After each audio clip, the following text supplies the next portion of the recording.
Bonsoir et bienvenue à tous à la soirée d'information organisée par le Collège de médecine générale. On va parler ce soir du New Deal. Alors le but de cette soirée, c'est vous donner l'opportunité de poser vos questions, mais également de présenter ce New Deal. Donc n'hésitez pas, hein, il y a un chat qui est ouvert. Donc pendant toute la soirée, Hélène me relayera ici en plateau les questions qu'on pourra poser aux médecins présents et notamment au docteur Jean-Luc Belch. Bonsoir docteur. Bonsoir. Alors, docteur, vous êtes chargé de cours à l'Université de Liège, vous êtes médecin généraliste également et coprésident du groupe de réflexion sur le New Deal. Et c'est d'ailleurs dans ce cadre-là que vous allez être le référent ici ce soir par rapport au New Deal. Alors, il y aura 3 axes, c'est peut-être important de le dire. Il va y avoir cette première introduction pour poser un petit peu le contexte. Et puis alors, il y aura un autre axe qui va parler du financement, un axe qui va parler du partage des tâches et également un axe qui va mettre un petit peu en lumière la partie vie professionnelle et vie privée, trouver un équilibre. Et puis après, on conclura après tout ça. Et comme ça, vous savez, cette soirée d'information va durer plus ou moins 1 heure, mais peut-être qu'on débordera un petit peu ou pas. Et d'autres médecins se succéderont ici en plateau pour venir un petit peu poser leurs questions et donner peut-être quelques éclaircissements sur leur façon de fonctionner. Donc, je vous propose, docteur Belch, de commencer peut-être par quelques explications par rapport à la réflexion qui s'est faite autour du New Deal au départ. Oui, on peut peut-être commencer d'abord par un peu un état des lieux, en fait, hein, au niveau de la médecine générale. Donc, on sent qu'on est à un tournant et on pourrait réfléchir à cette situation en termes de besoins et d'offres. Hein. On sait qu'il y a beaucoup de demandes vis-à-vis de la médecine générale actuellement.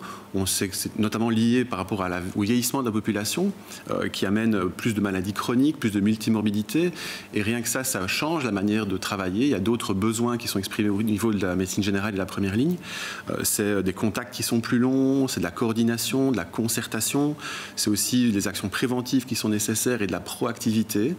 On a aussi une nécessité par rapport à cette multimorbidité d'avoir des soins centrés sur la personne et on pense effectivement que la première ligne et le médecin généraliste sont des acteurs clés de ce type d'approche. Alors on a aussi au niveau de la médecine générale, une demande qui est peut-être émergée encore un peu plus ou qui est plus palpable après l'expérience Covid, c'est d'attribuer à la médecine générale, aux médecins généralistes, une responsabilité populationnelle.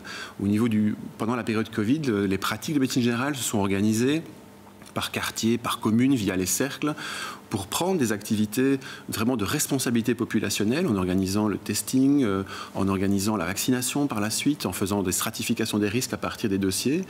Et puis on sait aussi que la médecine générale, c'est là que se joue la prévention, le dépistage de certains cancers.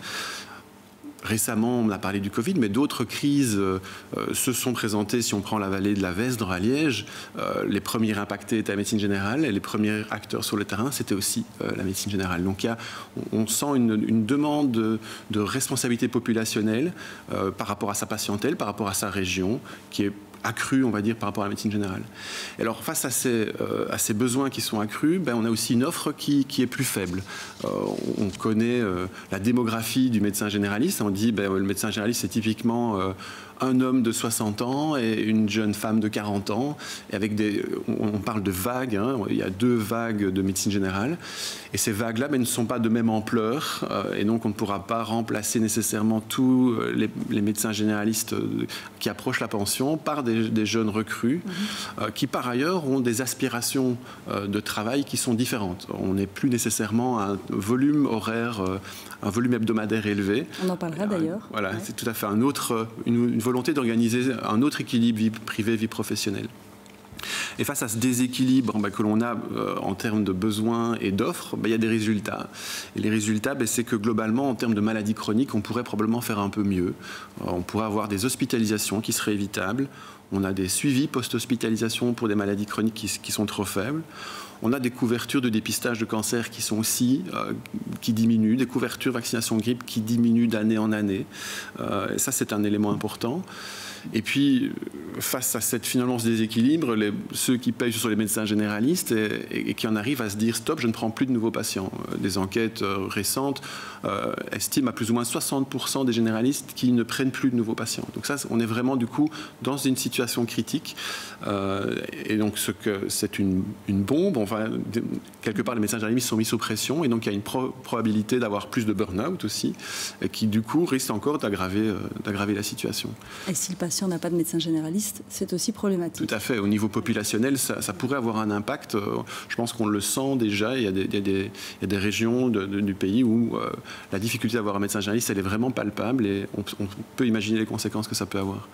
Et ce qui est intéressant, c'est que la plupart de ces éléments, on ne les retrouve pas uniquement en Belgique. C'est partagé, on va dire, dans les pays occidentaux, et notamment en 2020, par exemple, à la sortie du Covid, l'OCDE sort un rapport avec comme titre « Réaliser le potentiel des soins primaires ». Les soins primaires, c'est souvent ce que l'on dit pour la médecine générale, avec l'idée il faut probablement repenser l'organisation des soins pour avoir une sorte, au niveau économique, une économie d'échelle, notamment par une sorte de travail en réseau, de regroupement de différentes professions, pour offrir un panier de soins, des activités de soins qui sont extensives et qui sont vraiment importantes, prévention, promotion, santé. Et ça devrait avoir aussi des bénéfices au niveau santé populationnelle, donc autant au niveau de l'individu qu'au niveau de la population. Et on retrouve des réflexions qui s'est engagées vraiment ces 2-3 dernières années en France, aux Pays-Bas, en Angleterre, on en parle aussi. Et donc c'est vraiment une lame de fond où on a besoin de redéfinir la médecine générale et les soins primaires en fait. Bien, alors on va continuer évidemment cette soirée d'information. D'ailleurs, j'en profite pour dire que n'hésitez vraiment pas à poser vos questions dans le chat. Mais je propose qu'on écoute Dr Belge, deux témoignages. Donc tout d'abord le témoignage du docteur Dominique Henrion, qui lui en fait est un médecin qui pratique à l'acte, puisque ça on l'a pas encore dit, mais voilà, on va parler du New Deal, mais il y a déjà deux manières de fonctionner aujourd'hui, qui est la médecine à l'acte et la médecine au forfait. Donc il va un peu nous expliquer comment lui il fonctionne et peut-être les avantages et inconvénients qu'il voit dans sa pratique de tous les jours. Donc, je suis le docteur Henrion, je suis médecin généraliste depuis 22 ans. Je travaille dans une zone semi-rurale dans le sud de Namur et je suis aussi en charge de cours à l'université à Namur. Alors donc moi je pratique la médecine à l'acte, ça veut dire que lors d'une rencontre avec un patient, eh bien chaque acte vaut un code INAMI et ce code est valorisé d'un honoraire, pour partie remboursée évidemment par l'INAMI et une partie à charge du patient. Ce qui veut dire évidemment que toute une série de tâches que nous réalisons, l'ouverture du courrier, le suivi des dossiers, les coups de téléphone, toute une série de tâches qui tient à notre métier est fait dans le pot commun des actes médicaux qui sont réalisés. La médecine à l'acte, contrairement au forfait, on n'est pas dans quelque chose de fermé et on est quelque chose qui est très responsable et très immédiat comme relation avec le patient. Alors c'est sûr que plus on travaille, plus on touche. On pourrait nous dire vous ne faites pas assez de prévention. À ma connaissance, il n'y a pas vraiment d'indicateur qui différencie la qualité des soins dans les deux pratiques. Moi, je suis assez attaché à l'acte. Je trouve que c'est quelque chose qui me convient bien et qui a quelque chose d'immédiat. Et c'est ma petite entreprise qui tourne comme ça sans trop de difficulté. Alors voilà, ça c'est un premier témoignage. Alors, ce qui est quand même déjà intéressant de voir, c'est que là, le docteur Henrion nous parle de la médecine à l'acte. C'est finalement celle que la plupart des gens connaissent, parce que nous on s'est rendu compte en tout cas sur le terrain que la médecine au forfait c'était pas spécialement, moi-même personnellement je ne savais même pas que c'était pratiqué comme ça, donc voilà, là on est dans quelque chose d'un peu plus traditionnel avec un médecin qui est sorti des études à mon avis, je crois il l'a dit, peut-être pratiquement 20 ans, 42 ans, donc peut-être que la médecine au forfait peut être aussi plus une médecine pratiquée par les jeunes. Je pense qu'il y a effectivement une différence de génération potentiellement, mais ce qui est sûr, c'est qu'un fait, c'est la pratique majoritaire en Belgique, 4,4%, je pense, les derniers chiffres, environ 5%, disons, des patients belges sont dans un système de paiement forfaitaire et donc du coup, 95% effectivement dans un système majoritairement à l'acte. On le verra tout à l'heure, il y a des nuances à apporter. Ce qui est intéressant, c'est de voir effectivement, déjà dans le témoignage, la manière dont le financement touche à l'organisation et finalement aux activités. Et c'est difficilement séparable l'un et l'autre. Après, là, le docteur Henrion, il le dit, c'est quelque chose qui lui convient. Donc, je ne dirais pas qu'il prône la médecine à l'acte, pas du tout. Mais en tout cas, il dit que c'est un système qui lui convient. Donc, forcément, je ne dis pas qu'il a un parti pris, mais clairement, il l'explique. Hein. Lui, ça lui va très bien comme ça. Donc, je propose peut-être qu'on écoute un autre témoignage. Et ça, c'est le témoignage du docteur Françoise Laboureur, qui est médecin ici à Namur, dans une maison médicale, qui, elle, pratique la médecine au forfait.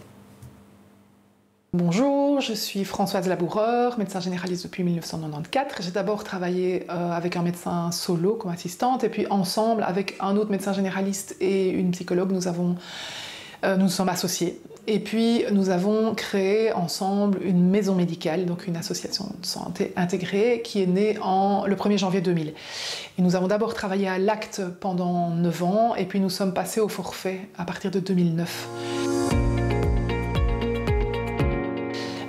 Les avantages essentiels que je vois, c'est d'abord au niveau philosophique, c'est qu'au forfait, nous avons intérêt à ce que nos patients soient en bonne santé. De toute façon, nous sommes payés toujours la même chose, que les gens viennent 0 fois ou 30 fois par mois, et donc quelque part, nous avons vraiment intérêt à ce que les gens ne viennent pas et donc à ce qu'ils soient en bonne santé. Ça, c'est vraiment pour moi, philosophiquement, le plus gros avantage. Après, l'autre avantage que je vois, c'est l'inversion des flux. C'est que à l'acte, les finances, le budget viennent des soignants via les actes prestés et donc ils doivent contribuer financièrement à la masse financière de leur structure de soins. Tandis qu'au forfait, les budgets principaux, la grosse majorité des budgets viennent des mutuelles qui nous payent chaque mois un montant fixe et nous décidons ensemble, en assemblée générale, puisque nous sommes une ASBL, nous décidons ensemble de la manière d'allouer ces budgets. Nous décidons de ce que nous faisons. Cela nous permet de reconnaître, par exemple, les heures que nous passons en concertation, en réunion d'équipe, les heures à construire des projets ensemble. Ça nous permet de financer de la santé communautaire, de la prévention. Tout ça n'est pas finançable quand on travaille à l'acte. Un autre avantage que je vois, c'est l'accessibilité. C'est que les patients ne payent rien. C'est leur mutuelle qui finance le système. Et donc, nous pouvons facilement inviter des patients à revenir pour un petit contrôle, pour un suivi. Et nous pouvons aussi très librement accompagner les patients dans un cheminement vers une meilleure santé, par exemple, ou vers un sevrage, etc. Ça se fait bien sûr à l'acte aussi, hein, les médecins le font, mais nous pouvons le proposer facilement puisque les gens ne doivent pas payer à chaque fois une consultation. Alors au niveau inconvénient, par contre, c'est essentiellement la rigidité du système en termes de secteur, c'est-à-dire que nous devons nous limiter à un secteur de soins parce que nous nous engageons à assurer les soins de médecine générale, kiné, infirmier pour tous les patients qui sont inscrits chez nous. Et donc, quand un patient déménage et sort de notre secteur, nous devons malheureusement lui demander d'aller voir un médecin ailleurs. Et puis parfois quelques difficultés aussi dans les remplacements. S'il faut aider un confrère qui travaille à l'acte, par exemple, c'est parfois un peu difficile de notre côté. On a une certaine rigidité, bien qu'on peut faire des dépannages, hein, on le fait. Mais ça demande, enfin, ça ne peut pas être structurel, quoi. Ben voilà, c'est déjà intéressant d'avoir ces deux manières de fonctionner. J'imagine que vous avez travaillé à partir de là pour amener des propositions par rapport au New Deal. Ben, la question, c'est peut-être de savoir, tiens, est-ce que le New Deal se rapproche plus de la médecine à l'acte ou de la médecine au forfait et pourquoi peut-être, comme il y a déjà 2 systèmes, en amener un 3e ? Je pense que ce qui est intéressant dans les témoignages, c'est qu'on voit que l'un et l'autre système, modèle de financement ont des avantages, mais aussi des inconvénients. Et l'idée du New Deal étant pas nécessaire, essayer d'esquisser peut-être une 3e voie qui pourrait avoir les avantages des 2 modèles avec le minimum d'inconvénients des 2. Ben, c'est magnifique. Oui, tout à fait. Et ce qui est sûr, en tout cas, c'est que tous les médecins généralistes qui sont là, les deux en tout cas, partagent les mêmes constats d'augmentation des demandes qui sont importantes et des besoins et de l'offre qui finalement ne répond pas nécessairement entièrement à ce que l'on attend de la médecine générale. Et donc c'est peut-être trouver une troisième voie qui se situerait entre les deux modèles existants, suffisamment distincts de l'un et de l'autre pour peut-être donner l'envie de travailler peut-être différemment et de couvrir d'autres champs. Alors on l'a dit en début d'émission, Dr Belch, on va amener plusieurs axes. Le premier, c'est le financement, qui est toujours finalement un petit peu le nerf de la guerre. Et pour parler justement de ce financement, on va recevoir en plateau deux médecins généralistes. Et ça va permettre peut-être aussi déjà d'expliquer un petit peu comment vous avez envisagé ça avec le New Deal et voir un petit peu de l'autre côté les questions qui peuvent se poser. Bonsoir. Bonsoir. Alors ici sont venus nous rejoindre le docteur Élodie Brunel. Vous êtes représentante de l'APSIM et vous êtes médecin généraliste à l'acte. Mais vous êtes en train de passer au forfait, donc ça c'est intéressant aussi. À l'acte, mais en transition. En transition, probable. Voilà, exact, probable. Et puis on a le docteur Pierre-Louis Dedon. Bonsoir. Bonsoir. Et vous êtes représentant du GBO et vous pratiquez la médecine à l'acte. Exactement. Voilà. Donc, peut-être expliquer alors, dans un premier temps, par rapport au New Deal, ce qui a été pensé en termes de financement. Oui. Mais, le premier élément, c'était d'abord rechercher les avantages et les inconvénients de chacun des modèles.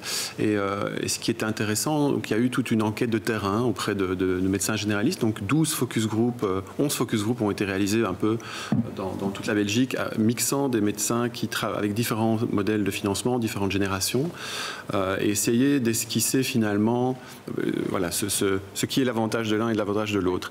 Et ce qui ressort, c'est que finalement les deux modèles de financement, que ce soit l'acte ou la prestation, on l'a même entendu ici, il faut que ce soit stimulant, mais stimulant peut-être pour des raisons différentes. L'acte plus pour un côté de récompense, autonomie, récompense du travail réalisé, récompense de la disponibilité. Et ce qui est stimulant dans le système forfaitaire, c'est la flexibilité qui est permise, la reconnaissance du travail hors contact, qui est de plus en plus important pour les maladies chroniques. Et c'est intéressant de voir qu'il touche finalement à deux éléments différents. Pour l'accessibilité patient, ce qu'on a remarqué, c'est que l'un ou l'autre aucun système n'est vertueux en soi. On peut avoir une sélection de patientèle dans un système ou dans l'autre pour générer du revenu ou pour avoir moins d'activité potentiellement avec le même financement. On l'a entendu, le système capitation permet probablement plus d'organiser la concertation, d'organiser des activités de santé communautaire, parce que c'est en dehors d'un contact individuel qui est le seul qui génère des finances dans l'autre système. Ce qui est important, c'est qu'un financement, ça doit aussi promouvoir l'utilisation rationnelle. Il faut que ça reste accessible pour le patient et que finalement, on ne soit pas dans un système où c'est le financement qui dirige les actions. Et alors, ce qui est remarquable, c'est de voir à quel point les deux systèmes se complètent, en fait, pourraient être complémentaires. Le système actuellement, on est majoritairement, le modèle de financement, par exemple, à la prestation, il est majoritairement à la prestation, parce qu'on a actuellement 25% des revenus du médecin généraliste dit à l'acte qui viennent déjà d'un système hors acte. À l'opposé, dans le système de capitation, on est effectivement la majorité, il y a très peu de financement à l'acte finalement. Et le modèle New Deal, on revient à des proportions plus ou moins équivalentes de capitation et de prestation, en essayant justement d'avoir les avantages des deux systèmes, cette disponibilité, être stimulant au niveau rémunération et reconnaissance du temps de travail, mais être aussi permettre la délégation potentiellement, permettre l'action préventive, la proactivité, la reconnaissance des temps de concertation qui sont nécessaires actuellement et beaucoup plus importants en médecine générale. Oui. Donc c'était. C'est là que s'esquisse la troisième voie New Deal ou le modèle de financement New Deal. Alors j'imagine que ça va susciter des questions. Juste dire qu'il y a quand même ici pour l'instant plus de 120 personnes qui suivent sur le chat. Donc vraiment, n'hésitez pas à poser vos questions puisque finalement la soirée c'est ça aussi, c'est un échange, clairement. C'est pouvoir répondre à toutes ces questions. Mais comme on a deux médecins en plateau qui ont certainement déjà un petit peu leurs questions par rapport à ce qu'eux vivent au quotidien et ce que le docteur Belch vient de présenter par rapport au New Deal. Honneur aux femmes, j'ai envie de dire, non? Donc moi, j'ai participé à ce groupe de travail New Deal parce qu'effectivement, dans la pratique de médecine générale à l'acte, actuellement, je pense qu'il y a un problème. Elle n'est pas suffisamment récompensée pour le travail à côté qui est effectué, notamment le travail de prévention. Elle n'est pas du tout récompensée. Plus vous travaillez bien, au mieux vous soignez vos patients, au moins vous les voyez. Donc, c'est pas très stimulant à ce niveau-là. Ça on l'a déjà dit, hein, ça ne récompense pas non plus l'échange dans l'équipe de soins. Donc, moi, je suis dans une équipe actuellement de 5 médecins, bientôt 6, et 2 secrétaires. On organise très, très régulièrement des réunions tous ensemble, mais tout à fait bénévolement. Donc, rien n'est rémunéré, et cela est pris à la fois sur notre temps de travail ou notre temps pour la vie privée. Donc, je pense que ce qui est surtout très important en médecine générale comme ailleurs, c'est d'avoir une équipe dans laquelle la communication se passe bien, qu'on soit finalement à l'acte ou au forfait, il n'y a pas tellement de différence, et surtout la communication entre les soignants, que ce soit monodisciplinaire ou pluridisciplinaire, qui doit être optimale pour que ça fonctionne bien. Alors justement, comme vous êtes un médecin qui est à l'acte et qui est en transition éventuellement vers le forfait, que le docteur Belge vient d'expliquer un petit peu ce mix des deux que le New Deal pourrait apporter, qu'est-ce que ça suscite chez vous? Est-ce que vous ne vous dites pas justement c'est peut-être la solution? Alors moi non personnellement, parce qu'en analysant un petit peu les chiffres, alors l'aspect purement financier des choses, quand je regarde mon système actuel et le système New Deal tel qu'il est présenté actuellement, je pense qu'en termes de rémunération du médecin, ça va revenir globalement plus ou moins à la même chose. C'est d'ailleurs l'objectif, hein, c'est d'être en équilibre budgétairement. Et donc c'est un peu mon reproche, entre guillemets, par rapport au New Deal, qui par ailleurs est un processus très positif et que j'encourage et qui a permis à pas mal de bancs de la médecine générale de se rencontrer. Donc ça, c'est vraiment le point positif de ce New Deal, et j'espère qu'on va continuer dans cette direction-là. Donc le reproche, c'est qu'en fait, la médecine générale traditionnelle à l'acte n'est pas revalorisée par le New Deal. Or, c'est ça, pour moi, la principale chose à faire dans un premier temps, c'est de revaloriser la médecine à l'acte pour donner l'envie aux jeunes de rester en médecine générale. Vous savez qu'il y a 30% des jeunes qui quittent la profession dans les 5 premières années de leur activité. Et c'est là où se situe un des grands problèmes à l'heure actuelle, c'est que la médecine générale n'est pas suffisamment attractive, entre autres financièrement. Bien sûr, ce n'est pas le seul point, mais ça fait partie des points qui sont importants. Comme il y a déjà une pénurie de médecins, effectivement. Et qu'en pense le docteur Dedon? Ça va être difficile de pouvoir rebondir parce que je crois que nos visions se rejoignent assez bien, étant donné que moi je fais partie d'une pratique aussi multidisciplinaire qui est une jeune pratique, et que finalement la question, c'est une question d'ailleurs que beaucoup de gens se posent, et c'est souvent quelque chose qui, quand on cogite dans son coin, qu'on rumine la situation, peut amener à une impression de menace. C'est de se dire que qu'est-ce que ça va changer? Est-ce que ça menace mon business plan? Enfin, un business plan, c'est quoi? C'est ce qui va amener les financements de ma pratique. Est-ce que changer de l'acte vers un nouveau système, est-ce que c'est pas une menace pour moi? Donc forcément, si on a une idée, par exemple, que ceci va être imposé, oui, on a l'impression d'avoir une énorme menace parce que du jour au lendemain, on va avoir un gros changement. Et ça, c'est quelque chose qu'on peut clairement dire que c'est pas le cas. Donc il y a vraiment cette notion d'opt-in, donc de vouloir changer. Mais il y a toute cette point d'interrogation de savoir quel avantage il y a à changer. Moi, dans ma pratique, c'est vrai qu'il y a beaucoup de promesses vis-à-vis du New Deal. Le fait qu'il n'y ait pas une revalorisation franche me pose un peu un point d'interrogation en termes financiers. Mais c'est vrai que l'aspect plus de capitation, peut-être que ça pourrait davantage valoriser tout ce travail que je fournis en dehors des consultations en termes de documentation, le travail que j'essaye de fournir aussi en termes de prévention et de proactivité vis-à-vis de ma patientèle.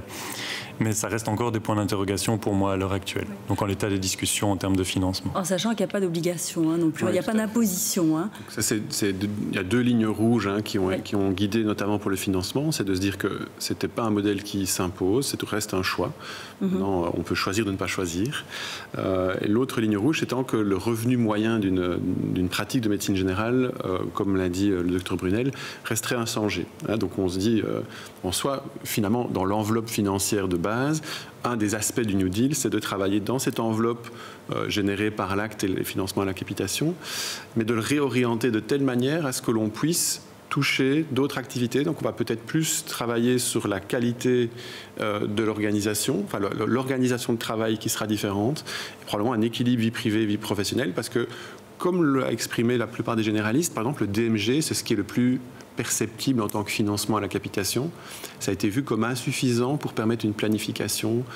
Et là, ici, dans le système New Deal, l'équivalent de DMG est augmenté, ce qui permettrait la planification. Donc on est sur une réorganisation du travail qui potentiellement, s'il ne touche pas les aspects financiers immédiats, pourrait aménager différemment, reconnaître des activités qui sont réalisées maintenant. L'autre volet, c'est que le New Deal, il y a quand même une injection claire d'argent, de finances, pour des parties qui sont optionnelles, on le développera tout à l'heure, qui sont les infirmiers en pratique de médecine générale et potentiellement une option gestion de pratique. Donc le New Deal prévoit, mais de manière optionnelle, parce que ça c'est aussi un élément qui est ressorti des réflexions, tout le monde ne veut pas nécessairement travailler avec un infirmier en pratique, tout le monde ne veut pas nécessairement reconnaître cette partie gestion, mais c'est mobilisable pour alors soutenir le médecin généraliste. Donc c'est un soutien qui est aussi organisationnel et qui ne doit pas sortir de la poche du médecin généraliste. Ça ne sort pas de ses honoraires, c'est une injection de financement extérieur pour la partie New Deal, justement. Et qu'on parle justement d'injonction de partie financière, je propose qu'on écoute de nouveau un témoignage avec une réflexion sur le refinancement, sur le financement en tout cas, et sur le financement de la médecine de première ligne du docteur Henrion.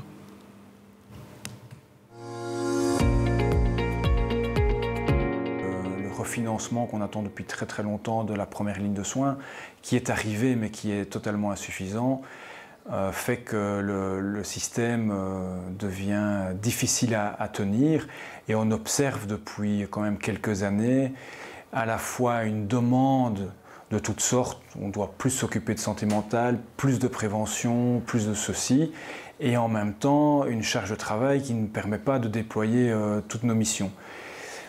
Et il va être indispensable à un moment donné d'arrêter de financer des techniques de pointe, puisqu'on vit dans un vase clos au niveau financier, qui coûtent excessivement cher et qui n'améliorent l'espérance de vie de manière très limitée, mais plutôt de refinancer massivement la première ligne de soins, que ce soit les médecins généralistes, mais on pense aussi aux infirmiers. Moi, je pense souvent aux aides familiales qui permettent le maintien à domicile de pas mal de gens. Ce refinancement-là, il est vraiment nécessaire.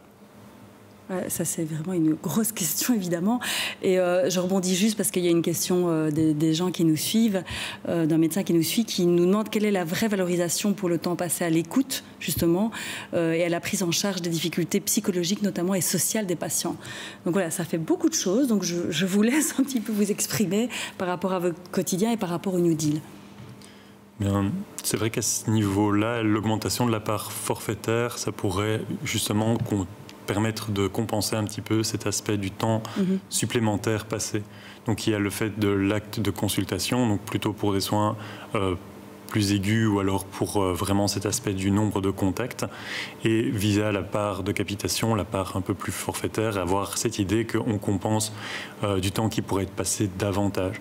À la base, c'est aussi pour ça qu'on avait discuté dans le premier groupe de travail d'avoir une modulation de cette espèce de dossier médical global nouvelle génération, pour avoir une part plus importante, enfin une rémunération plus importante en fonction de la complexité de la situation du patient. Donc, par exemple, des patients avec des situations chroniques, des patients plus âgés, avoir vraiment cet aspect-là. Ou des problèmes psychologiques ou... L'idéal, ça aurait été d'avoir vraiment cette modulation, peut-être pas au point d'avoir par pathologie, mais en tout cas une modulation avec un certain nombre de choses. Et donc, effectivement, cette modulation-là, on la retrouve notamment dans la partie forfaitaire qui est aussi pondérée en fonction de l'âge, en fonction du statut socio-économique, parce qu'on sait aussi que c'est face à ces personnes qui ont ces caractéristiques-là que les besoins en soins sont plus importants et que notamment les consultations doivent être plus longues. Et comme l'a dit le docteur Dedon, la partie capitation augmentée vise aussi à répondre à ça. Et cette modulation, cette flexibilité de se dire je peux faire des consultations plus longues parce qu'un financement est garanti par la personne, pour la personne au sein de ma pratique. Je ne sais pas si une réaction... Oui, alors malheureusement, on n'a pas pu tenir compte justement des pathologies des patients. Donc les deux critères qui ont été retenus sont le statut socio-économique et l'âge uniquement. On ne s'est pas basé sur les pathologies des patients et ça c'est bien dommage parce que c'est ce qui définit quand même réellement ce qui va nous prendre du temps en consultation. C'était une question technique. Au niveau des mutuelles, ils n'auraient pas été prêts ici pour 2024 pour pouvoir implémenter un système où on tiendrait compte du diabète, de l'insuffisance rénale, des problèmes psychiatriques et autres. Ça avait été demandé, ça avait été proposé. Malheureusement, techniquement, ce n'était pas faisable. Maintenant, j'imagine que le système peut encore s'améliorer et que dans le futur, s'il dure, il sera amélioré. Il faut prendre en compte le fait que les mutuelles n'ont pas les diagnostics, en fait. Ils n'ont que des proxys de diagnostics. Et les seuls qui ont les diagnostics, c'est les médecins. Et le système qui travaille actuellement sur la reconnaissance des maladies, c'est le système forfaitaire. Et on sait qu'il n'est pas optimal. Donc s'il y a bien une chose qu'on peut difficilement modifier, c'est l'âge et le statut socio-économique, qui, eux, sont clairement corrélés avec les besoins en soins et les dépenses de soins de santé. Et donc, globalement, ces deux... Il y avait aussi une volonté de réduire le nombre de paramètres à modifier, parce que sinon ça devient illisible quand on a 40 déterminants comme il y a dans le système des maisons médicales actuellement.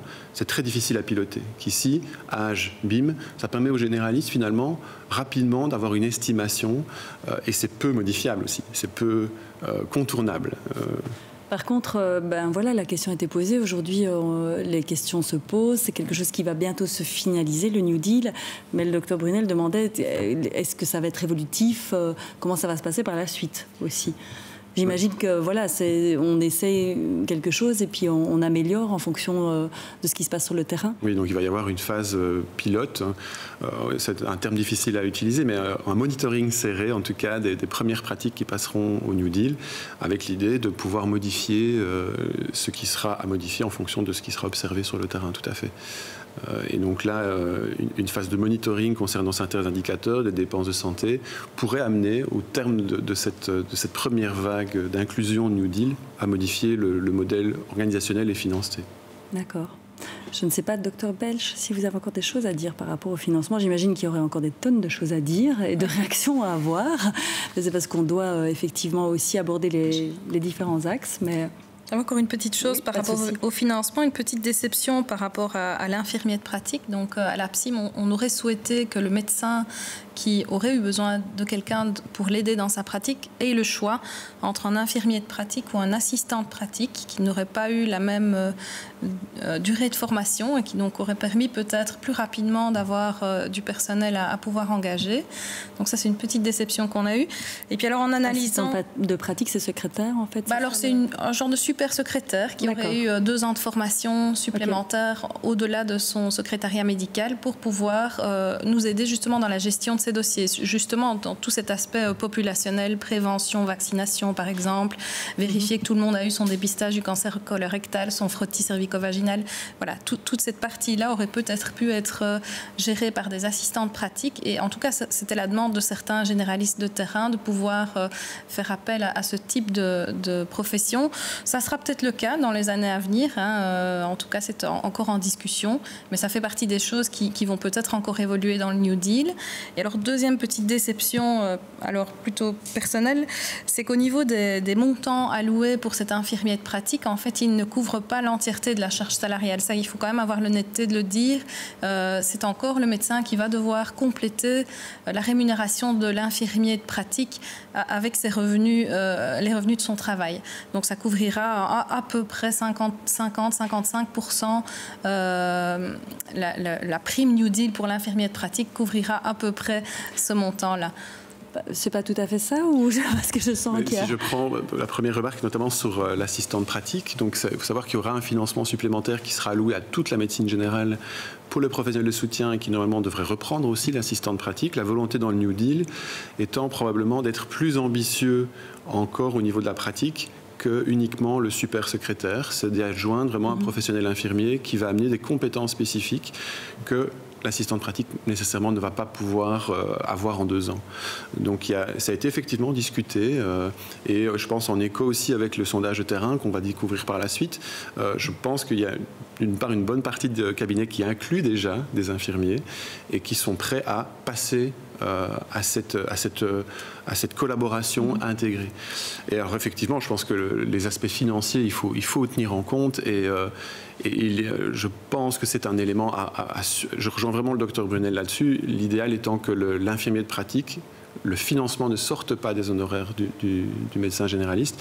Je n'irai pas jusqu'à dire que c'est déjà décidé en tant que tel. Je pense que des discussions sont encore en cours pour finaliser l'aspect financier. Et donc, je rejoins sur la volonté, peut-être moins sur l'état consacré.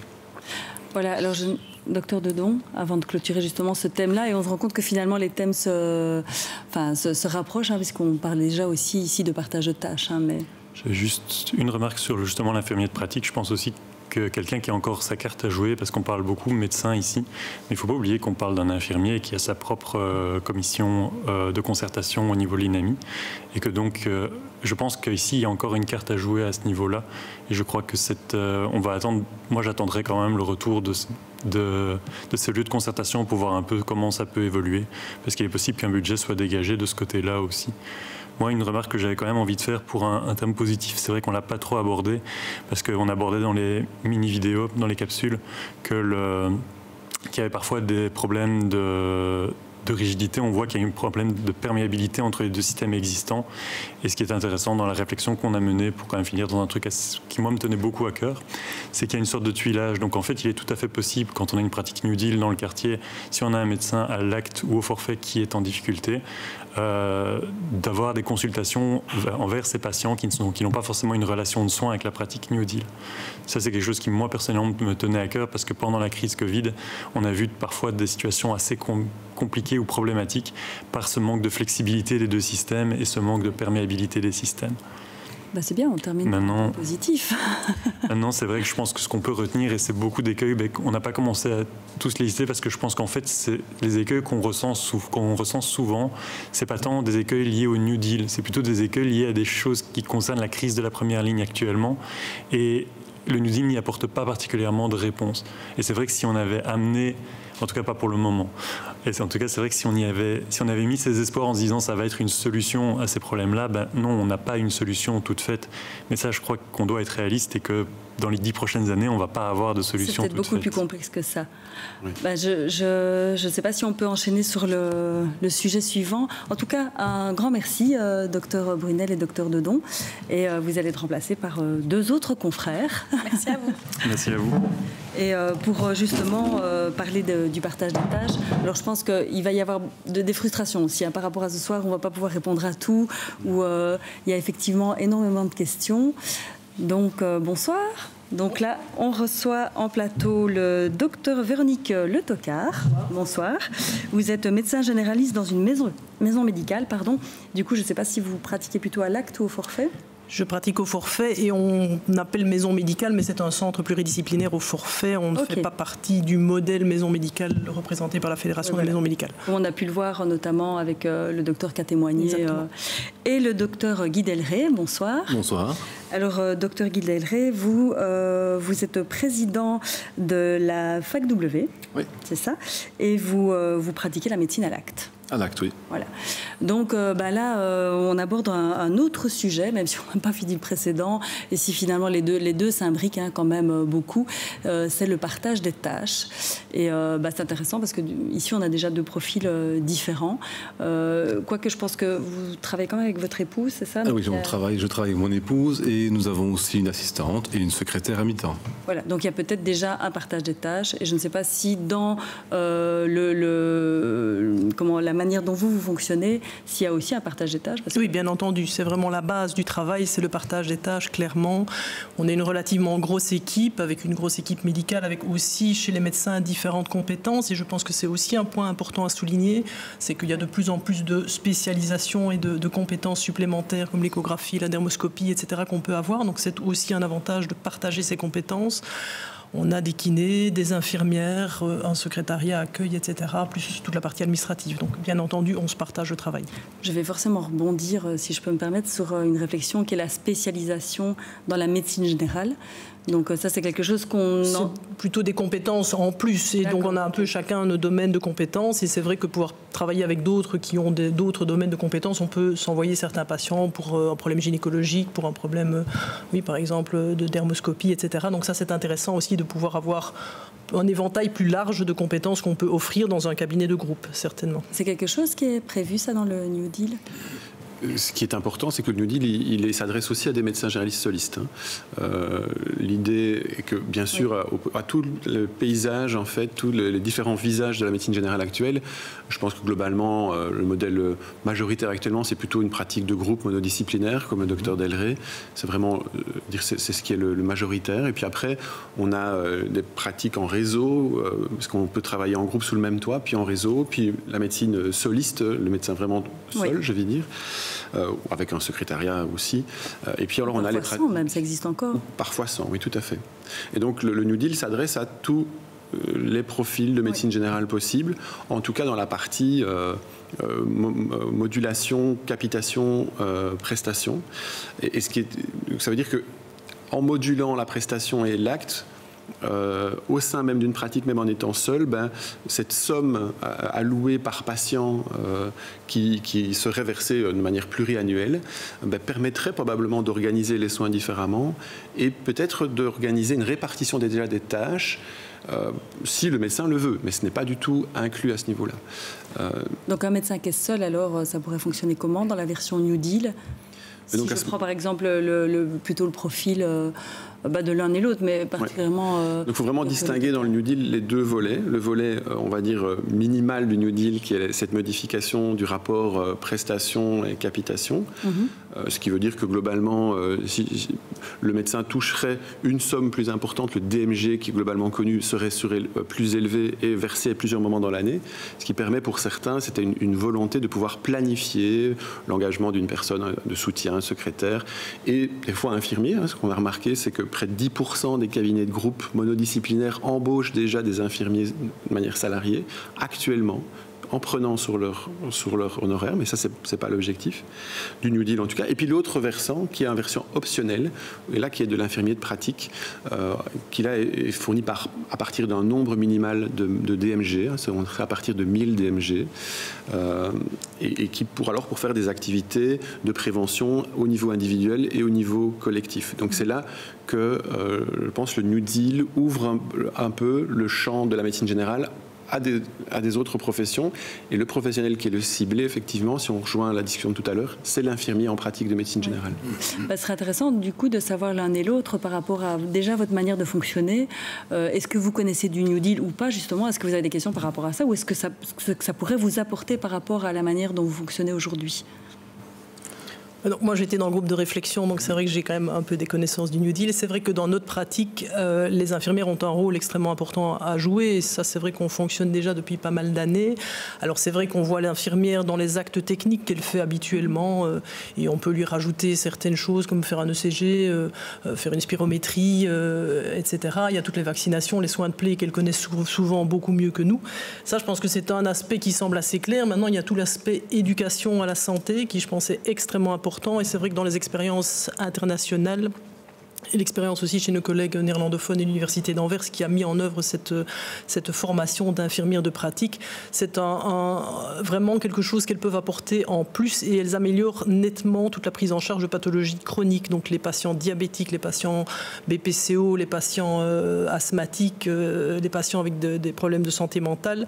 Le fait d'avoir une infirmière qui est plus proche, qui a une relation plus, qui a une différente de nous, alors on est complémentaires, on amène chacun une partie de l'information, mais on constate clairement que les suivis sont meilleurs. Or, ici, comme on est face à une population avec de plus en plus de pathologies chroniques intriquées, avec des patients avec toute une série de choses ensemble, des patients gériatriques qu'on maintient à domicile, on ne peut plus, nous, tout seuls, assurer tout ce suivi et toute cette partie éducation à la santé. Alors, on le fait comme on peut, mais les études, là aussi, montrent qu'on n'y passe pas suffisamment de temps et que, clairement, une infirmière qui peut aider est vraiment extrêmement importante. Et ça, c'est vrai qu'on le constate dans notre pratique. Alors, c'est sans doute pas encore assez développé, mais le suivi de patients diabétiques, suivi de patients qui ne sont pas très observants à leur traitement, mais quand l'infirmière entre en jeu, il y a vraiment un lien qui se fait et très souvent les choses s'améliorent. Et donc ça, je pense que c'est un point extrêmement positif puisque le but aussi, c'est d'améliorer la qualité, c'est de réduire les hospitalisations de nos patients chroniques, c'est de réduire les complications. Et donc c'est vraiment cette prise en charge beaucoup plus globale de la santé et pas uniquement quand le patient est malade, ding dong, il vient voir le médecin et on le prend en charge. Et vous, docteur Delray, qu'est-ce que vous verriez comme avantage justement Mais moi, je vois déjà toute une réponse à une série de constats qui ont été énoncés tantôt et que je partage amplement, tous les défis qui nous attendent en termes de charge de travail, etc. En même temps, dans la pratique actuelle, même si je suis épanoui, mais j'ai quand même quelques frustrations dans ma pratique. Frustrations parce que c'est vrai que je suis un peu limité, qu'il y a certaines choses d'éducation que je ne sais pas faire et dont les patients ont besoin. Par contre, dans la province de Luxembourg, nous avons la maison du diabète qui nous permet justement de tester un petit peu cette délégation. On délègue l'éducation au diabète, on peut se permettre de démarrer des insulinothérapies grâce à des infirmières spécialisées en diabétologie. Et donc, c'est un petit aperçu de ce qu'on pourrait faire. Et donc, j'ai aussi beaucoup d'espoir et d'attente par rapport à ce New Deal, de justement pouvoir avoir une infirmière de pratique, pouvoir déléguer des choses. Il y a des contrôles, entre deux contrôles, où on peut éventuellement demander à l'infirmière d'éventuellement prendre l'attention, de vérifier si c'est OK, éventuellement de prolonger l'ordonnance. Pour moi, si c'est bien clairement noté dans le plan d'action, c'est moi qui l'ai noté, ça va très bien. Il y a aussi des frustrations aussi par rapport à toute la prévention. On n'est pas bon en prévention, on n'en fait pas assez, on fait de la prévention pour l'essentiel opportuniste, on n'est pas systématique et on sait bien qu'il faudrait qu'on le soit. Et donc ça, c'est une frustration et je compte bien et j'espère que le New Deal et cette infirmière va me permettre d'être plus qualitatif, d'être plus systématique là-dedans. Donc il y a beaucoup d'attentes et puis il y a l'attente aussi par rapport à moi, qui n'a pas envie de travailler plus, même s'il y a plus de boulot. Et donc j'attends aussi du New Deal que je puisse ne pas toujours devoir cravacher parce que la charge est toujours un peu plus importante, les patients frappent à la porte parce que de plus en plus de médecins, on l'a dit tantôt, ne prennent plus de nouveaux patients. Donc, et ça pose évidemment un problème. Oui, ça c'est clair. Oui, docteur Belch. Je pense que ce que le docteur Delray vient d'annoncer aussi, le côté... il y a beaucoup de travail et probablement qu'on n'est pas assez. C'est aussi un des axes du travail du New Deal, pas nécessairement dans le groupe de réflexion auquel par ailleurs le docteur Delray et le docteur Le Tocard ont participé. C'est toute la question de la planification et on a entendu parler on entend pas mal d'échanges sur l'augmentation des quotas. Et donc oui, le New Deal ne va pas probablement adresser tous les problèmes. On l'a déjà dit tout à l'heure aussi. Et d'autres solutions devront venir. Mais ici, on a un aspect quantitativement, le New Deal va aborder un peu. On sait que dans les études où on a cette collaboration médecin-infirmier, on peut potentiellement avoir soit une réduction du temps de travail ou soit une augmentation de la patientèle. Et ça, c'est laissé au libre choix du médecin généraliste ou de la pratique. Il n'y a pas d'imposition de prendre plus de patients si on travaille avec un infirmier. On a une visée qualitative, mais qui peut être aussi quantitative si les médecins le souhaitent. Mais nécessairement, il faudra aussi une réflexion sur plus de médecins généralistes en première ligne. Et je pense une augmentation du champ aussi de notre pratique. Je pense qu'il est temps qu'on reconquiert toute une série de choses qu'on a peut-être délaissées ou en tout cas laissées à certaines spécialités. L'insuline, c'est vraiment, je trouve, le bon exemple. Des diabétologues, on en voit de moins en moins. Et donc, je pense qu'il faut se réapproprier ça. La dermatologie aussi, il y a des choses. Donc, il faut se réapproprier certaines choses. Tout le volet de la prévention aussi. Et donc, ça, il ne faut pas se mettre dans le rouge parce qu'on ne peut pas augmenter notre charge de travail dans tous les champs, donc il faut trouver une solution. Je vais rebondir par rapport à une question, et c'est vrai que là on aborde aussi le côté prévention, pénurie, c'est assez compliqué. Je ne sais pas si vous connaissez notamment le modèle chez les dentistes, où maintenant il va y avoir en première ligne, ils appellent ça côté sanitaire en fait, vous allez juste faire une visite, et puis on vous envoie, parce que c'est un peu ce que j'entends aussi par rapport à l'infirmière, mais il y a une question ici qui est intéressante, c'est vu la pénurie actuelle du personnel infirmier, justement, comment va-t-on faire pour en avoir potentiellement un ou une potentiellement par médecin? Oui, alors cette notion de pénurie, je pense que c'est aussi une question qui n'est pas simple. Parce qu'elle n'est pas que chez les médecins généralistes, la pénurie. Oui. Ouais. Il y a des difficultés, en tout cas la profession infirmière a des difficultés dans le milieu hospitalier, ça c'est évident. Même dans certaines maisons de repos, je crois que ce n'est pas évident. Donc là, ça pose une question de l'attractivité mais je ne vais pas parler en leur nom, je ne suis pas infirmier, mais dans ces milieux-là. Ce que l'on entend, c'est qu'effectivement des services hospitaliers doivent fermer, mais ce qu'on entend aussi, c'est des infirmiers qui souhaiteraient travailler différemment. Mais ce serait quoi justement leur pratique? C'est une autre question. Quel serait le job de l'infirmier de pratique concrètement?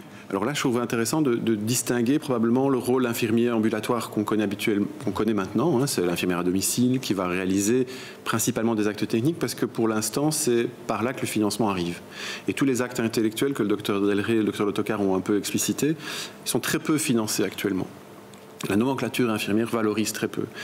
C'est tous les actes intellectuels infirmiers qui sont complémentaires à notre pratique, qui sont appelés à se développer au sein des pratiques New Deal via ce financement supplémentaire.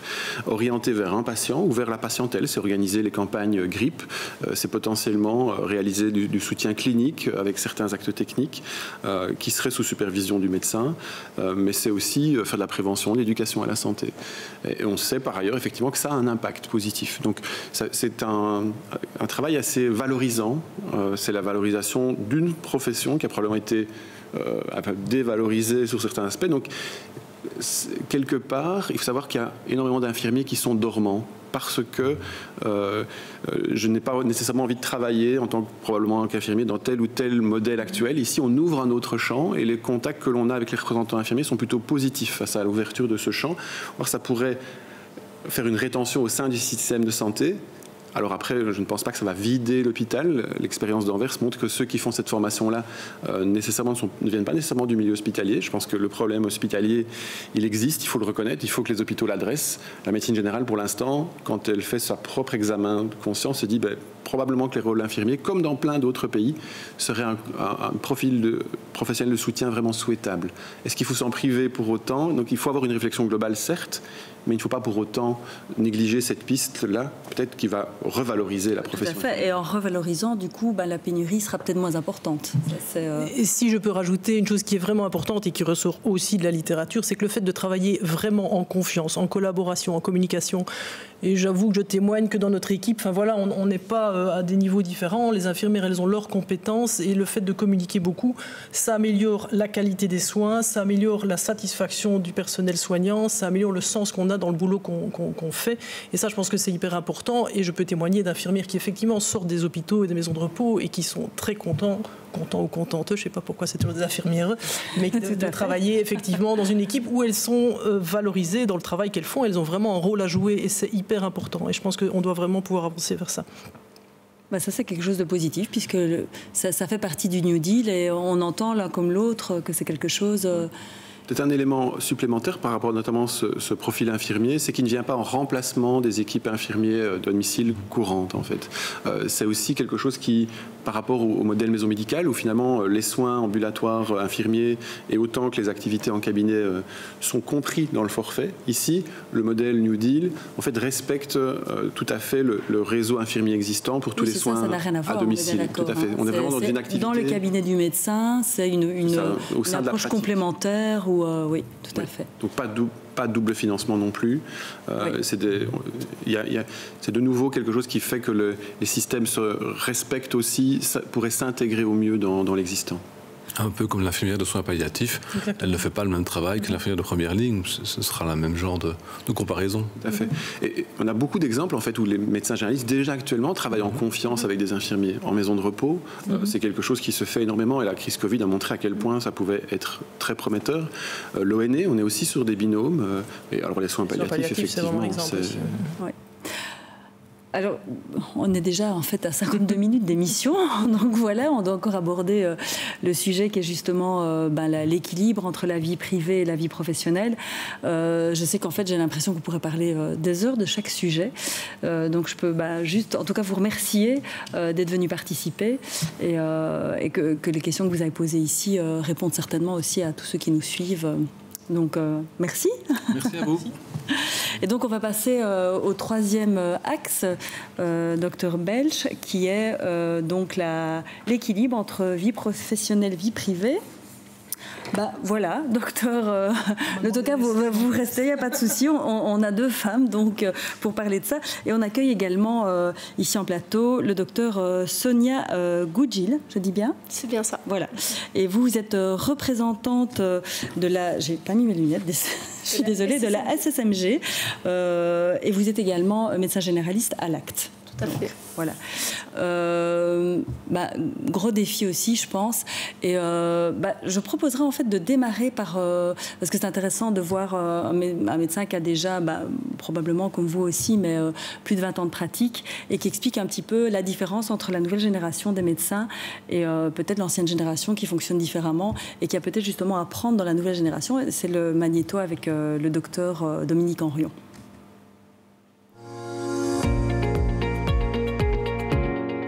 Moi, je pense qu'il faut faire confiance et s'inspirer justement des jeunes qui ont le chic.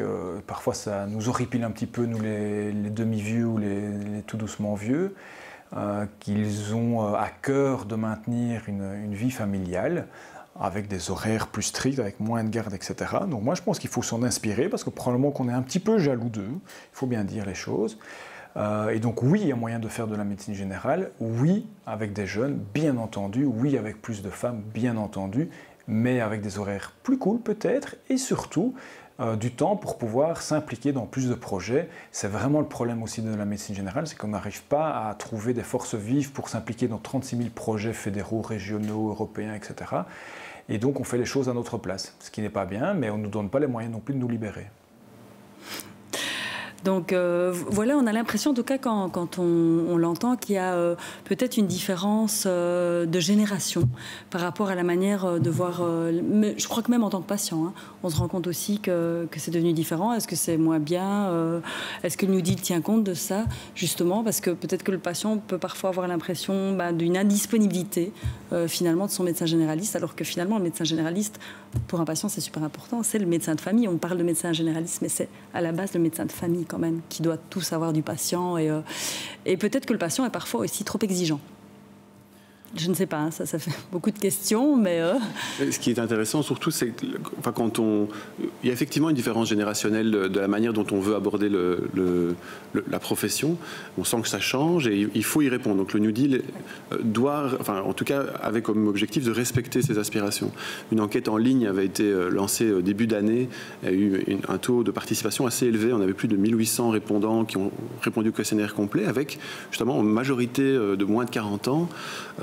Et ce que on voyait, c'est que en termes de modalité d'organisation de la pratique, les gens sont prêts à déléguer si ça permet d'avoir un temps de travail hebdomadaire réduit. Donc là, on est dans l'idée d'équilibre vie privée, vie professionnelle, ou éventuellement avoir des temps de consultation plus longs. Et donc là, on est sur une nouvelle génération qui vise la qualité, et pour laquelle c'est important. Et éventuellement aussi la possibilité de, si je délègue une partie de mes contacts avec certains patients, par exemple, je vais pouvoir peut-être voir de nouveaux patients, ce qui peut être autant augmenter ses revenus que de répondre à la demande dans le quartier dans lequel je me situe. Donc ça donne un peu les axes, même près de la moitié avait dit je suis prêt à diminuer mes revenus si ça me permet de sauver ces trois aspects-là. Donc je trouve que ça donne vraiment la tonalité de généralistes de demain qui ont peut-être des autres centres d'intérêt, qui sont prêts à travailler avec d'autres pour la qualité de vie, pour la qualité des soins, pour répondre peut-être à des besoins. Si je peux ajouter, parce que je travaille aussi à l'université à l'UC Louvain, et c'est vrai que quand on interroge les jeunes, c'est vrai que l'aspect financier, il arrive en 3, 4, 5e position, et que la première chose qui est la plus importante, c'est de trouver du sens dans ce qu'on fait, d'avoir de la qualité dans le travail. Effectivement, quand on va bosser le matin, de dire je sers à quelque chose et je fais quelque chose d'utile.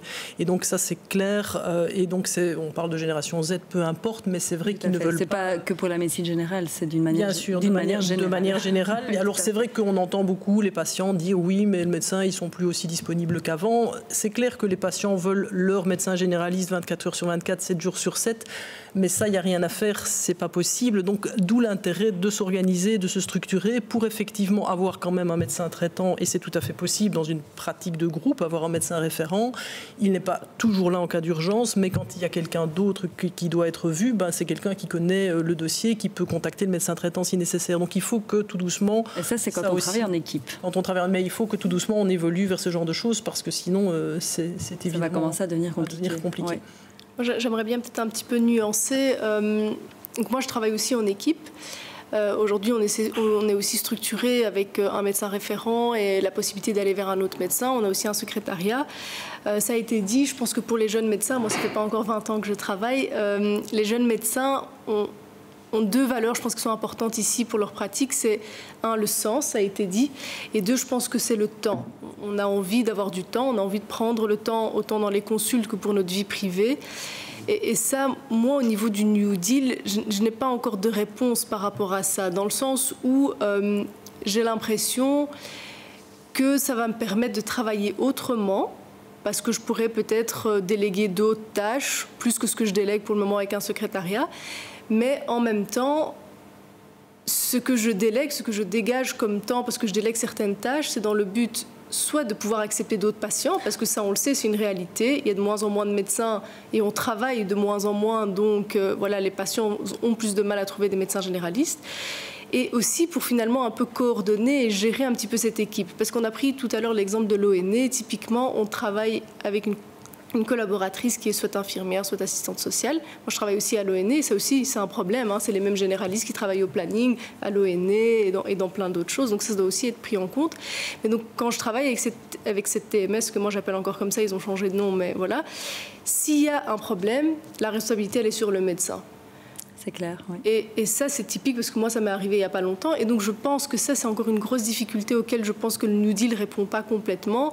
C'est que malgré tout, on a l'impression qu'on va dégager du temps, mais finalement, pour l'utiliser dans autre chose. Et moi, j'ai peur que finalement, on ait l'impression qu'on va gagner du temps, mais en fait, au final, concrètement, ce n'est pas le cas.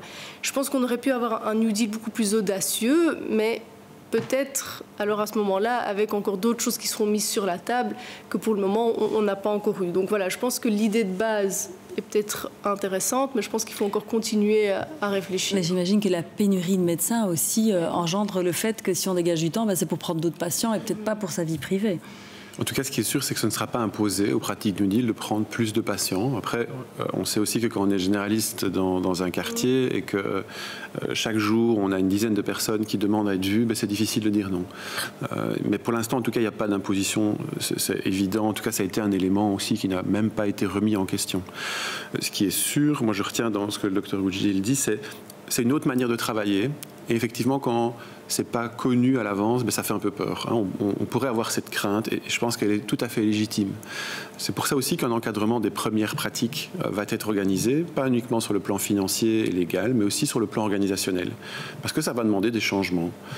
Et probablement aussi un monitoring il ne faudrait pas que ça devienne une réunionnite. Je pense que là, il n'y a pas d'imposition d'un mode de réunion ou de concertation qui viendrait de l'extérieur. Les pratiques s'organisent comme elles le souhaitent à l'intérieur et organisent la délégation des tâches comme ils le veulent. Je pense que c'est un élément effectivement important à relever. Il n'y a pas d'imposition, donc on peut réduire son temps de travail. Probablement que, mais il va falloir qu'on suive effectivement cette potentielle dérive. Mais un monitoring est prévu, en tout cas pour les premières pratiques, et s'assurer qu'on ne tombe pas là-dedans.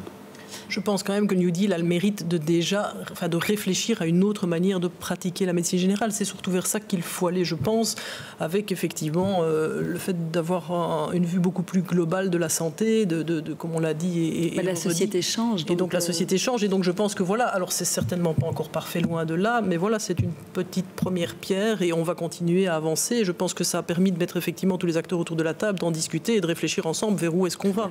Et d'avoir un modèle vertueux, on l'a dit, donc oui. Probablement qu'on aura besoin aussi de témoignages, de rendre concret, parce que pour l'instant c'est encore un peu abstrait. On se dit mais comment est-ce qu'on va collaborer? Alors, il y a déjà des généralistes qui sont déjà dans une pratique plus collaborative avec des infirmiers. Certains qui disent je ne changerai jamais, tellement ça m'a changé. Donc je pense qu'on aura besoin de documenter, de faire témoigner ça, et puis probablement que ça se fasse, qu'il y ait cet encadrement balise un peu, et ça pourrait rassurer, parce que je pense que tout changement fait un peu peur. On sait ce qu'on a, on ne sait pas ce qu'on aura. Et je pense que les premières pratiques vont un peu déblayer le terrain, mais ce sera peut-être des gens qui auront déjà un peu une expérience de collaboration, qui vont faire le premier pas. Justement, en fait, c'est une des questions, parce que la peur de se lancer dans quelque chose qu'on ne connaît pas.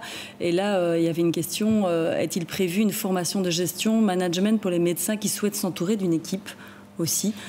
Parce que j'imagine que le médecin qui a l'habitude de travailler solo, tout d'un coup, ok, ça va peut-être le tenter, mais je fais comment finalement? Deux éléments de réponse. Je pense qu'il y a d'une part un financement optionnel qui est possible de solliciter pour justement tous les aspects de gestion. Donc c'est-à-dire que le médecin peut décider de réaliser soi-même tout ce qui est secrétariat social ou autre, ou de le déléguer à une personne, et un financement est prévu pour ça. Le deuxième volet, c'est effectivement cet encadrement pour faire la transition, parce qu'on est tellement né dans le guidon, est-ce qu'on a encore la capacité de se mettre en pause pour se dire je switch? Et donc là, il y a vraiment un encadrement qui sera prévu tout au long des 3 premières années, en tout cas, dans cette première partie, pour peut-être aborder ce sur quoi on n'est pas nécessairement formé. Je pense qu'on est formé en tant que médecin pour soigner les gens, pour faire du diagnostic. On n'est pas vraiment c'est logique, hein, toujours des gestionnaires, oui, tout à fait. Je voulais juste rebondir peut-être sur le fait qu'effectivement les pratiques qui vont peut-être aller plus facilement vers le New Deal, ça va être des pratiques qui ont déjà un infirmier, qui payent pour le moment eux-mêmes et qui du coup leur permettra, du coup ça leur coûtera un peu moins cher. Moi je ne me vois pas en tout cas aujourd'hui me dire que je vais me lancer dans une pratique comme ça parce que j'aurais peur finalement que ça me coûte de l'argent ou en tout cas ça me demande de l'énergie en plus. Donc ça je pense que c'est une des inquiétudes pour les jeunes. Et l'autre chose, c'est qu'il y a beaucoup de choses pour le moment qu'on discute, mais qui ne sont pas garanties. Est-ce qu'on aura un financement pour un soutien, plus de gestion? Oui, non, c'est pas encore sûr. Si la partie gestion est déjà garantie maintenant. Ok. Tout à fait. Maintenant, je pense que c'est effectivement, on investit dans un changement et probablement qu'au début, ça risque de passer un peu plus de temps. Et donc, le retour sur investissement, il peut varier d'une pratique à l'autre. Je pense qu'effectivement, il va y avoir une petite période de transition. Certains la passeront plus facilement que d'autres. Mais ce sera à suivre, effectivement. J'ai encore une question. Après, on va devoir aller tout doucement vers la conclusion. On a déjà passé l'heure, mais ici, j'ai une question. Pourrait-on donner des chiffres montant de la capitation, justement, intervention pour l'infirmier, budget global? On en revient un peu à la discussion qu'on avait avec le docteur Brunel. Hein, où je pense que c'est un peu quelque chose qui doit être encore défini. L'idée, c'est que par le palier qu'on s'était fixé actuellement comme point de départ des discussions, c'est que par 1000 DMG, il y aurait possibilité d'avoir un tiers-temps équivalent temps plein infirmier. Alors après, effectivement, ces notions d'ancienneté, de barème professionnel spécifique, et je pense qu'on en revient un peu au premier débat, mais dans l'optique, on est là-dedans, par tranche, et plus on augmente effectivement de patients, d'une patientèle par exemple à 2000 DMG pourrait avoir 2 fois un tiers-temps, 3000 DMG, on serait à un équivalent temps plein. Alors question vraiment pratico-pratique, parce que je crois qu'il y a beaucoup de questions qui se posent, mais il y a peut-être déjà un moyen de trouver des réponses quelque part. Je ne sais pas, est-ce qu'il existe déjà effectivement un document quelque part qui peut être consultable par les médecins généralistes pour déjà savoir un petit peu ce que c'est que le New Deal et répondre peut-être déjà à une partie des questions. Oui, donc il y a le rapport du groupe de réflexion qui est disponible sur le site de l'INAMI, où là on voit vraiment le processus du groupe de réflexion et puis l'ébauche de la proposition qui, elle, est encore à l'état de grands axes, de grands axes de réflexion. Pour toute la partie de réglementation, de fixation des tarifs, de rédaction de la convention qui va lier les médecins généralistes de la pratique avec l'INAMI, tout ça est en cours actuellement. Okay. Et il va y avoir des communications subséquentes entre maintenant et puis l'appel à projet à ceux qui voudraient pour justement permettre de se projeter aussi au niveau financier pour que chacun puisse faire sa propre estimation en disant mais tiens, si j'appliquais ce modèle-là, moi, qu'est-ce que ça donnerait finalement? Ça, c'est quelque chose qu'on ne peut pas mettre déjà sur la table maintenant, mais qui est prévu pour les semaines à venir. C'est indispensable. Hein. Je pense qu'on ne peut pas demander de signer en base d'une feuille blanche. Il y a encore des informations plus précises qui ne sont pas encore disponibles maintenant, parce que les groupes de travail sont toujours en cours. Les groupes de travail techniques sont toujours en cours actuellement.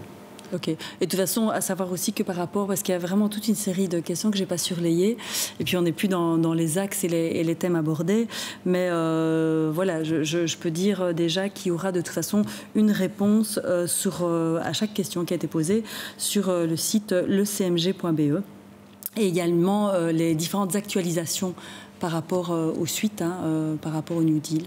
Donc voilà. On va bientôt faire la conclusion, donc je vous remercie.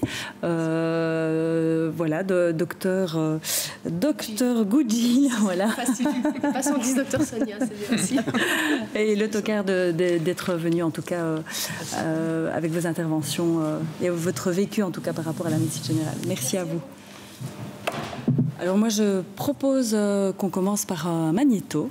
C'est un tout jeune médecin qui se posait, voilà la conclusion on va essayer de la faire peut-être, je pense qu'au niveau de la conclusion, la première avant le Magnéto, c'est peut-être de dire, vous, docteur Belch, qu'est-ce que vous pensez de l'interaction qu'il y a eu aujourd'hui? Est-ce que les questions vous y attendiez?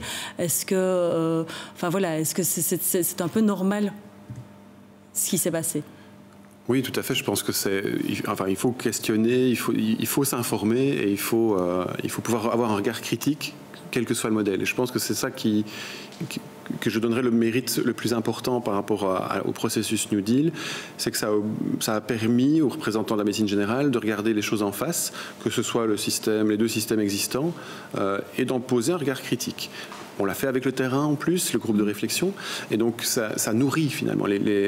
L'effet New Deal au niveau de la médecine générale a fait qu'il y a vraiment une appropriation qui est plus importante. On parle de la médecine générale et on la regarde en face et on esquisse une piste d'évolution qui ne répondra pas à tout, qui ne plaira pas peut-être à tout le monde, mais qui est une réelle piste, je pense, suffisamment distincte des deux modèles existants que pour être attrayante et potentiellement ambitieuse aussi. Oui.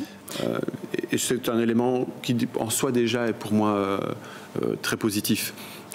Alors ça, c'est une réflexion de patients qui n'a d'ailleurs pas... Je fais un appel d'ailleurs, moi je cherche un médecin sur Namur, c'est pas une blague, un médecin généraliste sur Namur. J'ai toujours mon ancien médecin où je vivais avant, mais qui va prendre sa pension. Et c'est une vraie problématique de retrouver... Il y aura peut-être des réponses dans le chat. Voilà, donc je cherche un médecin traitant sur Namur. Je pose la question. Mais en tant que patient aussi, la question que je pourrais me poser, c'est de savoir est-ce que finalement le patient, le citoyen, va être informé de cette... parce que déjà, quand on voit que médecine à l'acte et médecine au forfait, on n'est pas tous au courant. Donc, j'imagine que vous n'avez pas nécessairement la réponse, mais c'est aussi important finalement que le patient soit mis au courant. Tout à fait. C'est indispensable. Là, je pense qu'il y a... nécessairement le rôle aussi des mutuelles, des mutualités de santé qui sont un peu les représentants du patient, notamment dans la commission médico-mutualiste. Il y a une information du patient qui est indispensable pour que ça ne devienne pas une couche en plus.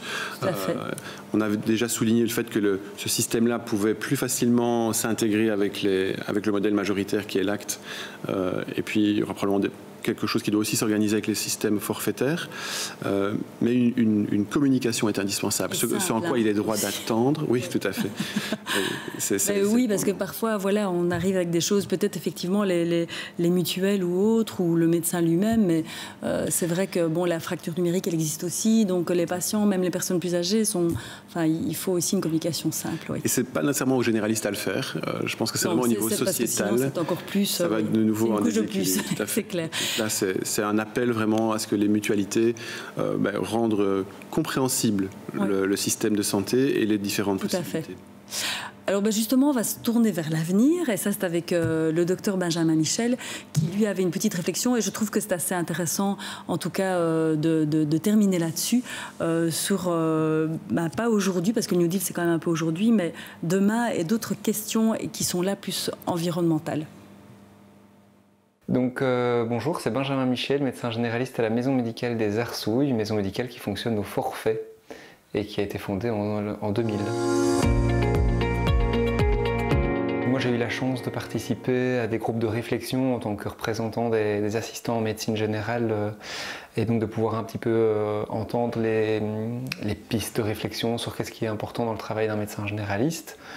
J'ai l'impression que le New Deal va nous inciter à davantage de multidisciplinarité, également à une répartition des tâches différentes, avec peut-être un peu plus de tâches dévolues à des infirmières ou à des personnes spécifiquement formées pour ça.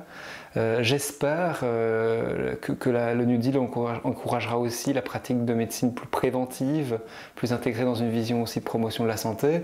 C'est vrai que pour le moment, ça reste encore un peu flou pour moi. Après les intentions qui ont été déclarées, je suis surtout très curieux de voir comment dans les faits ça va se tourner et dans quelle manière ça va pouvoir impliquer une transition d'un modèle de médecine générale plus performant et plus abouti.